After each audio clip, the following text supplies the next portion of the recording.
stores waste material of plant in the form of gums and resins.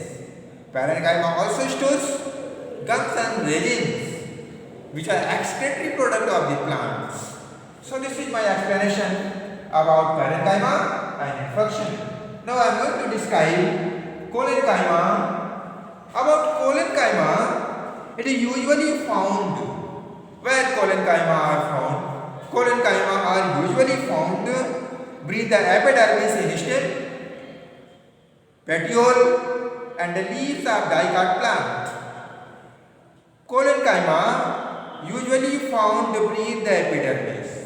Collenchyma usually found below the epidermis, in stems, petiole, and the leaves of the dicot plants. Collenchyma is usually absent in monocot stem and monocot root. That means in monocot stem and monocot root, there is no collenchyma is found. So, collenchyma consists of living cells. Collenchyma consists of living and elongated cells. And it contains a deposit of extracellulose at the corner of the cells. Collenchyma consists of living and elongated cells, and it contains deposit of extracellulose at the corner of the cells. At the corner of the cells, making it distinct from tissues. That means so, from other tissues, collenchyma is distinct, very special, because of extracellulose deposit at the corner of the cells. There are no very little intercellular spaces. The collenchyma cells are circular, oval, angular in transverse section. It is angular in transverse section, collenchyma. So internally each cell possesses a large central vacuole, peripheral cytoplasm and nucleus also in the collenchyma. So I am going to describe about the function of collenchyma. So collenchyma tissue provide mechanical support to the plant. Collenchyma tissue provide mechanical support to the plants due to cellulose thickenings. Due to cellulose thickenings, cellulose are present there. That's why it is provide to the plant mechanical support. Collenchyma provide flexibility to various plant parts. It makes flexible to various plant parts such as leaves, stem, thereby helping them to bend easily without breaking due to presence of collenchyma. Collenchyma cells containing chloroplast perform photosynthesis and synthesize sugar also. So that means collenchyma also help in the process of photosynthesis. So this is my explanation about collenchyma and function. So lastly, I am going to describe sclerenchyma and its function. So it is present in stem. What present in stem?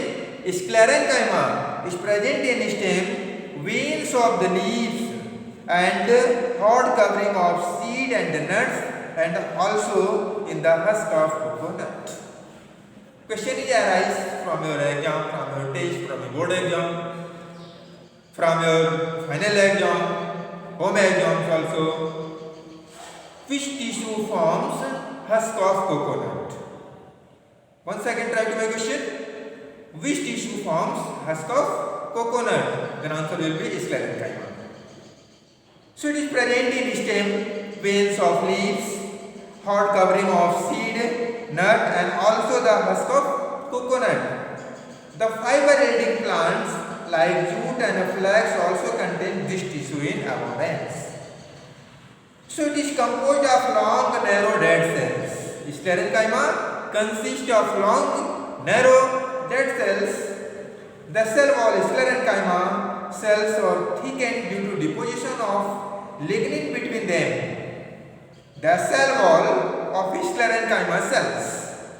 Cell walls of sclerenchyma cells or thickened due to deposition of lignin between them, which act as a cement. Lignin which act as a cement. So lignin is a cementing substance which makes cell wall hard and stiff. In thick cells, walls of sclerenchyma cells, simple, oblique and branched or unbranched area are present. That means in thick cell wall of sclerenchyma, none of any other place. Try to listen very carefully.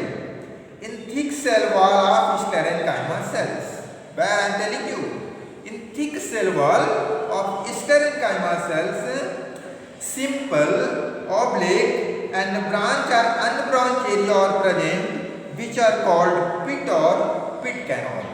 These are called pit or pit canal. The central cavity of the cell get greatly reduced due to the formation of secondary thickenings.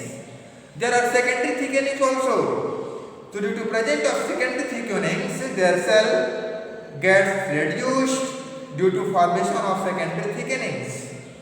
These cells not contain any intracellular spaces. These cells not have any intracellular spaces, so they are closely packed.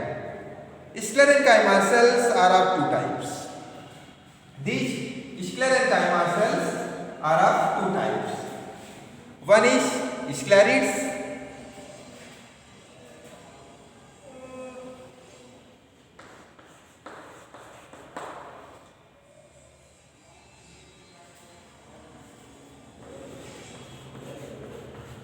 Sclerids and fibers.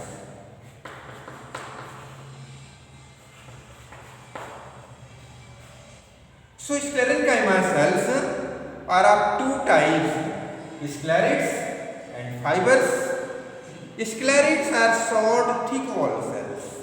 First of all, these sclerids are thick walled cells and very greatly in shape and size, but they are present either single or in group of cortex and hard seed.